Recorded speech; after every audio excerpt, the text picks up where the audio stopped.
同学聚会，果然是我想象中那种高调、浮夸又危机四伏的社交战场。我婉拒了莱昂递过来的那杯黑皮诺。莱昂，那个永远活在校园男神标签下的莱昂。低下头，我漫无目的地刷着手机，一条讨论帖瞬间抓住了我的目光。和前女友冷战5年了，他到现在还是不喝我倒的酒，我该不该先服软原谅他？我僵住了，目光缓缓飘向桌子对面的男人，他正对着自己的手机屏幕敲得起劲。顿了顿，我在帖子下留言，有没有一种可能，她怀孕了？楼主瞬间破防了，一连串抓狂的反击文字汹涌而来。你在胡说八道什么？他那么爱我，别说他了，我都不可能怀孕。他就是在跟我闹脾气。还没等我回复，评论区已经炸开了锅，群嘲四起。醒醒吧兄弟，人家孩子都能打酱油了，你还在这眼深情。年度自我感动冠军，建议立刻就医。楼主，有没有可能5年的冷战不叫冷战，叫分手？笑不活了，这得是什么级别的自我主角光环啊？楼主很活跃，在每一条评论下都长篇大论，义愤填膺地捍卫自己的立场，极力证明自己是对的。就在我对面，莱昂对着手机屏幕猛敲，脸色越来越白，眉头拧成一个烦躁的川字。这诡异的近乎滑稽的同步让我心里一阵发毛。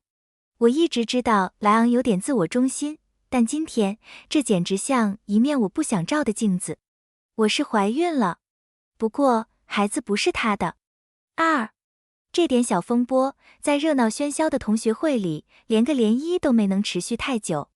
最是活络的哈珀拔高了声音，莱昂，大明星，获奖演员，你现在可是我们这儿最成功的人士，走之前非得给我们每人签个名不可。莱昂不置可否地嗯了一声，眼睛还粘在手机上，头顶像飘着一小片乌云。哈珀很自然地把话头转向我，不过变化最大的还得是衣服。出国那几年没白待，状态太好了，不光是身材，整个人有种特别柔和的气场。怎么说来着？对，有种母性的光辉。我的手不自觉地抚上小腹，轻轻笑了笑。没等我接话，哈珀促狭地眨眨眼，我记得你俩当年可是金童玉女，现在站一起还是那么般配。这时，莱昂终于从手机屏幕上抬起了头。我可高攀不起。他声音平平，嘴角却勾起一抹机不可察的带着挑衅的弧度，毕竟有人连我倒的酒都不肯赏脸了。这是他今晚第一个真正意义上的笑容。我没理会他话里的刺，迎上同学们的目光，只是摇了摇头。你们误会了，我解释道，笑容不变，我有男朋友了。准确说是准丈夫，我们早已领证，只是盛大的婚礼还在筹备，我选了更简单也更妥当的说法。下一秒，玻璃杯摔碎在地的刺耳声响划破了空气。莱昂的杯子掉在地上，酒液溅了他一身昂贵的衬衫，那点微漠的笑意从他脸上消失了。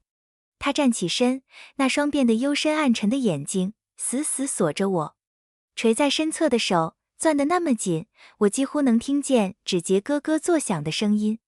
我出去处理一下。他的声音低得危险，免得继续留在这儿，碍了某些人的眼，让人家还得编个男朋友来气我。他侧过身，径直朝门外走去，再没看我一眼。包厢里响起一片压抑的窃窃私语。这时，我的手机震了一下，是莱斯。刚才莱昂对着手机抓狂的时候，我就发消息让莱斯来接我了。他就在楼下，时间正好。我拎起包站起身，各位，不好意思，我男朋友到了，得先走一步。哈珀一脸难以置信，等等，我以为你就是故意气莱昂的。你来真的？是谁啊？哪位大神能比过我们莱昂，国王？他的眼睛里闪烁着货真价实的八卦光芒。想起莱斯，我眼前不由得浮现出昨晚那个吻，起因不过是他一点幼稚的醋意，却温柔又霸道。我的脸微微发热。他是个很厉害的人，我脸颊泛红，而且对我特别好。离开前，我从包里拿出一叠崭新的大红请柬，分给在座的同学们。下周五，我和莱斯在云雀厅举办婚礼，欢迎大家来参加。短暂的寂静后，包厢里爆发出热烈的祝贺声。哈珀叫得最大声，立刻问起了具体地址。然后，他的目光和我的同时落在了桌边那张空着的椅子上。那张椅子前没有请柬，是莱昂的座位。我毫不犹豫地摇头，不请他。我不想让任何与他相关的回忆，尤其是糟糕的回忆，混进我终将拥有的完美的庆典里。3. 平心而论，并非所有关于莱昂的记忆都是坏的。任何一段感情的开端，总是裹着一层厚厚的、不真实的糖衣。大学时的我，安静，甚至可以说有些乏味。唯一的出口是在废纸上画衣服，一张又一张。我不是设计专业的，但我爱画。那些衣服不像我，它们有色彩，有未来，有我所不具备的无限可能。是我的室友，模特社的，偶然发现了我的画稿。当时社团正缺主题，他二话不说就把我的稿子交了上去。伊芙，你明明这么有才华，他坚持道，怎么能埋没呢？我手足无措。才华这个词从未和我产生过关联。那场秀在山上的一块空地，星空下，篝火旁，主题是星海。我作为设计师待在后台，手忙脚乱地应付模特们的各种要求。我的压轴作品，我最得意的，整场秀的核心，原本该由莱昂展示。他是社团的台柱，80%的观众都是冲他来的。我的手在给他调整领结时，抖得厉害。紧张。莱昂抓住我的手，自己3、2下就弄好了，嘴角噙着一丝戏谑的笑。是我要上台，我都不紧张。你怕什么？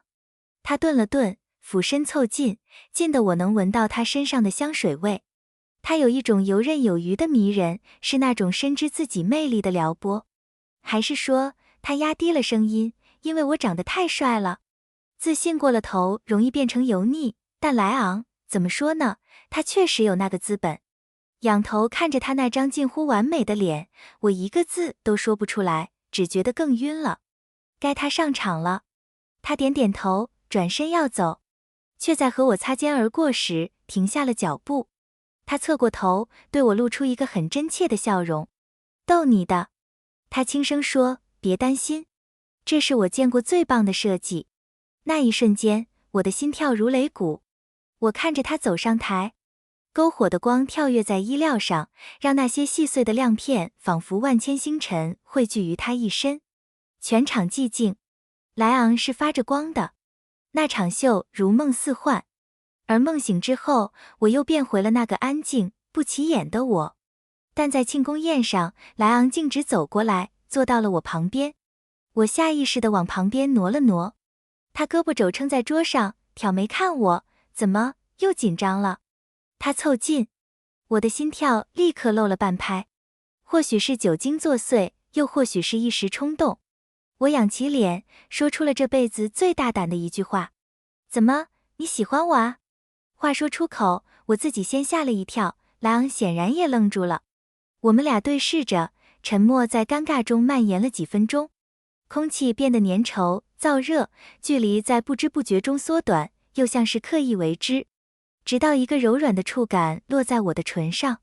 如果那种眩晕的期待可以织成丝绸，那我们当时大概是被裹进了厚厚的棉花糖里。我听见他在我耳边轻声说：伊芙，你知道你的眼睛有多好看吗？比星星还亮。我从来不知道。就像我从来不知道，两个人可以如此轻易地开始一段关系。年复一年，我们成了情侣。那一年，我们被偷偷评为校内的不可思议情侣，最不搭的组合，平凡的我和光芒万丈的莱昂。但时间久了，看客们毕业了，大家也就习惯了。直到大4，莱昂被星探发现，一脚踏进了娱乐圈。踏进那个圈子，意味着要遵守100条规矩。还好，莱昂有个精明强干的经纪人，索恩女士，替他打点一切。但他有一条铁律，禁止公开恋情。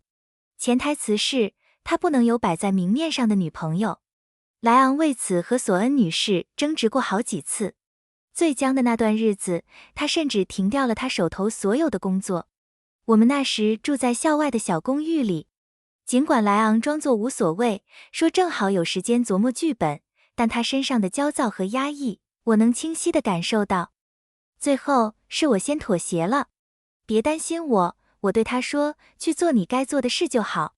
我正好也忙着准备作品集。我们私下里还是可以在一起，我补充道，等你熬过起步阶段。话没说完，莱昂从后面抱住了我。他把头埋在我颈窝，像只依赖主人的大狗一样蹭了蹭。伊芙，你怎么这么好？他的声音闷闷的，带着鼻音，好道，我觉得自己配不上你。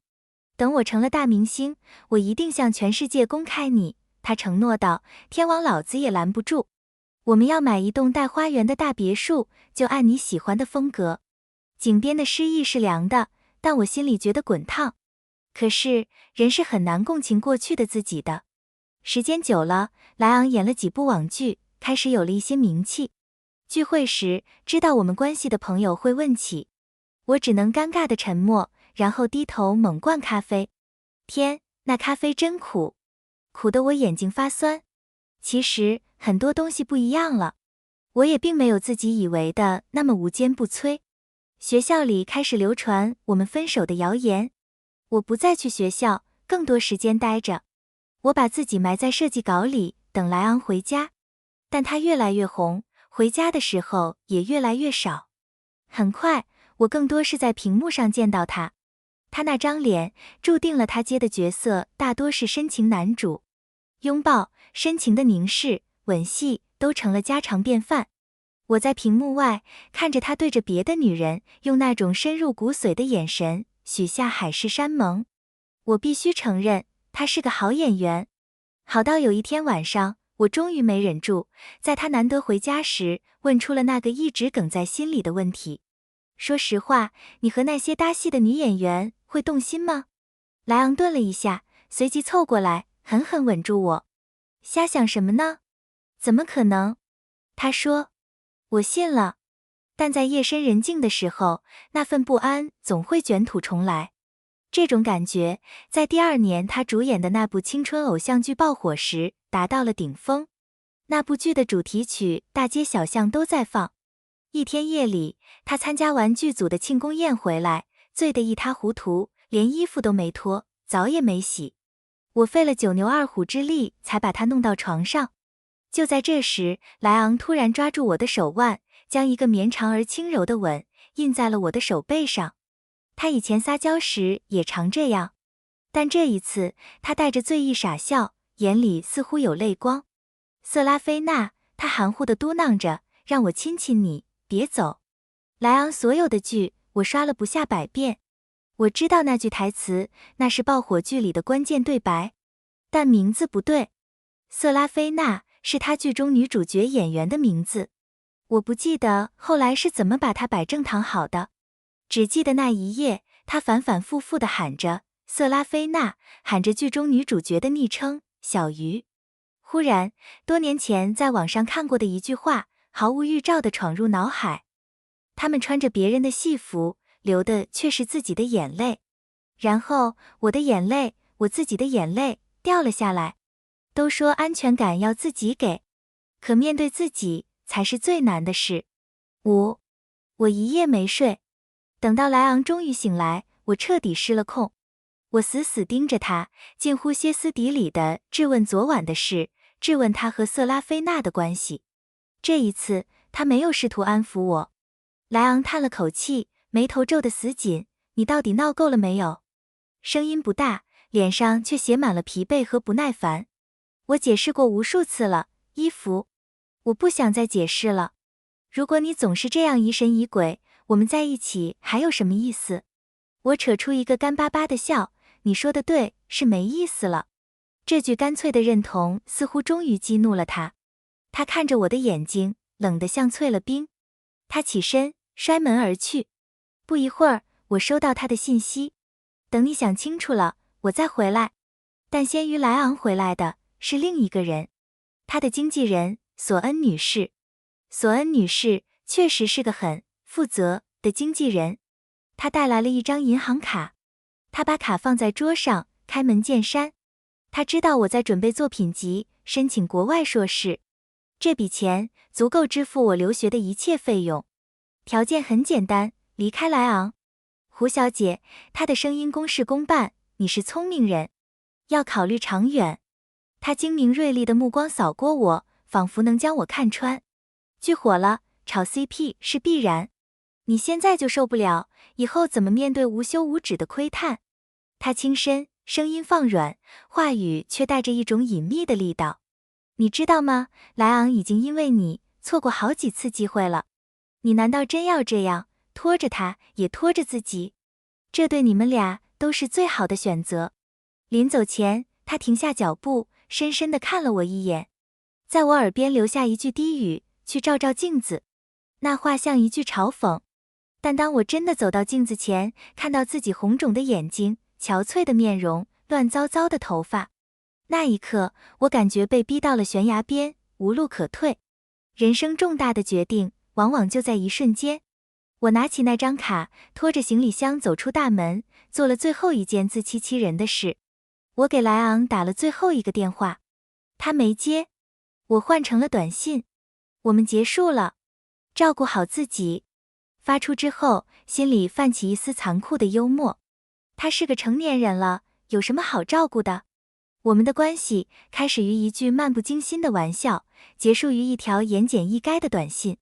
或许这才是最适合我们的结局。